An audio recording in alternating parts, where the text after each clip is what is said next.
The Bearcats are recovering from their loss against Memphis on Sunday, and in this case, taking the week to prepare for their second matchup against Houston.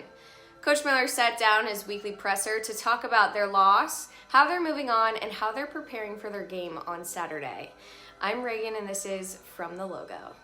The Bearcats were ice cold in the first half, going 1 for 13 from 3, unable to make a basket consistently, and ending the half with just 32 points.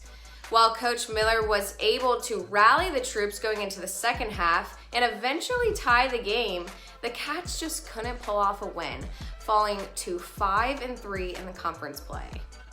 Victor Yoakam was able to bounce back, picking up his 6th double-double of the season with 22 points and 10 rebounds, followed by Landers Nolly with 18 points and 6 rebounds. Coach Miller admittedly saying after the game that they didn't do a good enough job at preparing or executing, and he was disappointed in how they played. But as Coach said, it's conference play and you gotta move on to the next. The Cats take on Houston for the second time this season on Saturday, after losing their first meeting at the beginning of the month. And in a unique week, the Bearcats will have this whole week to prepare for the matchup.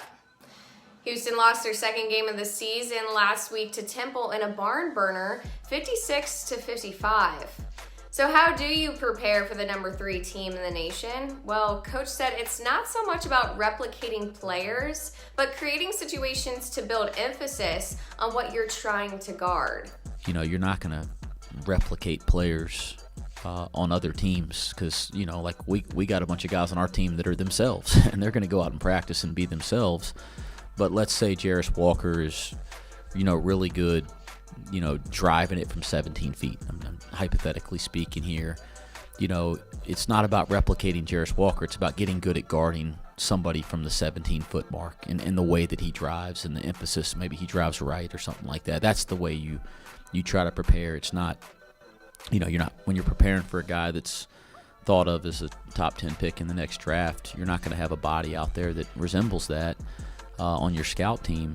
But you can kind of create some of the scenarios in which he's being effective and which he's scoring.